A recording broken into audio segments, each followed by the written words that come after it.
Hi, my name's Graham Gale from PM Results, and I'm going to take you through building business cases. Now, maybe that sounds like a bit of a boring topic, but actually business cases, or doing a business case, if you're involved in initiating some investment for your company, is probably the most important thing that you can do. Because in a business case, you prove that that investment is worthwhile. So why wouldn't you want to do that? So let's take you through what the contents of a business case would be. So a business case starts with a description of what it is that you're going to develop or you're going to invest in. Secondly, there'll be estimates and plans, followed by risks, dependencies and assumptions, and then something on the payback, something on the benefit or payback of actually doing this piece of work. So let's take you through each of those sections separately. So the definition of what's required. Well, that sounds a bit like sort of motherhood and apple pie, doesn't it really? Of course you're going to define what's required.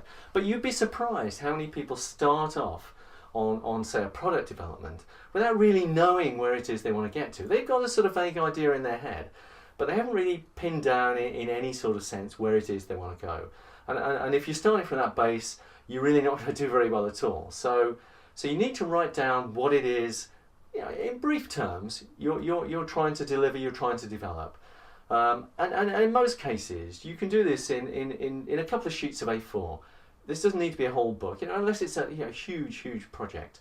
And you've got to take into account that you don't need to flesh out in too much detail at this stage, just enough that people can produce estimates from.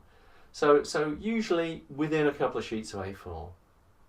So once you've determined and written down what it is that you want, then you need to estimate how much it's going to cost to actually produce this thing.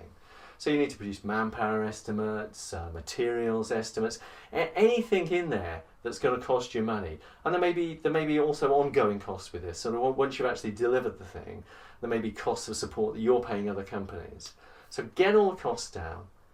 After you've got the costs down, produce a plan.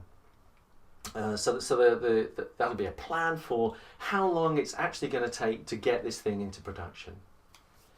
And associated with your plan, you will have risks, you'll have dependencies, and you'll have assumptions. Presumably you will have made assumptions in your plan. You'll have made assumptions about maybe when you can start, maybe made assumptions about getting so much money, about getting staff at a certain point in time.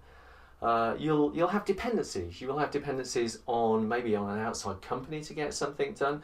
Maybe it's on one of your internal projects finishing so you can start this project. There will be, if you think it through, a number of dependencies. And then probably most important of all are the risks. So there will be that plan you've put together, there will be risks in that plan. If you look at that plan, there will be risks. And there'll also be risks about the whole project. I mean, if developing this product, say, is going to take you a year, then presumably there's going to be a risk out there that someone else is going to develop a similar product.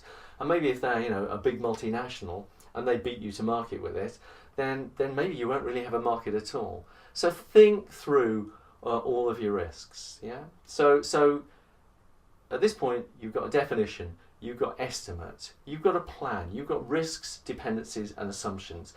Then you really come on to the most important part of the business case, is how things are going to pay back. If it's a product, how many of these you're going to sell?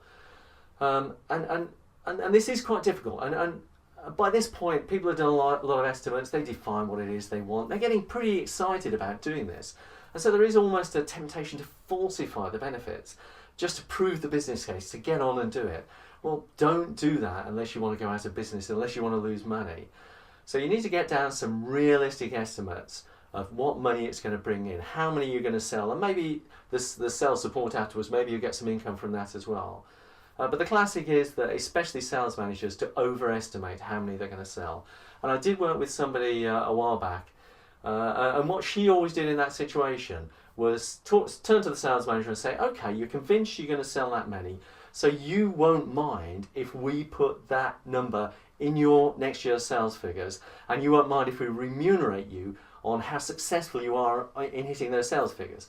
And at that point, the sales manager tends to sweat quite a lot, and lose his voice maybe, and swallow rather hard, and you tend to find the sales estimates start to go down.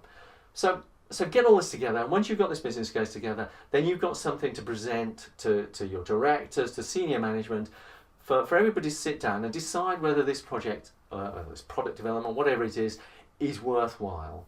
And quite often what happens in this situation is that what you thought you were going to deliver to start with, or develop to start with, changes, because you start to look at it and think, well, actually we can't make as much money out of that, but actually if we did this, which is a little bit different or a bit smaller maybe, and it won't cost as much to develop, and we think we'll sell lots of these. So quite often what you thought you were going to do to start with changes a little by putting the business case together, and that's really good. So that's business cases.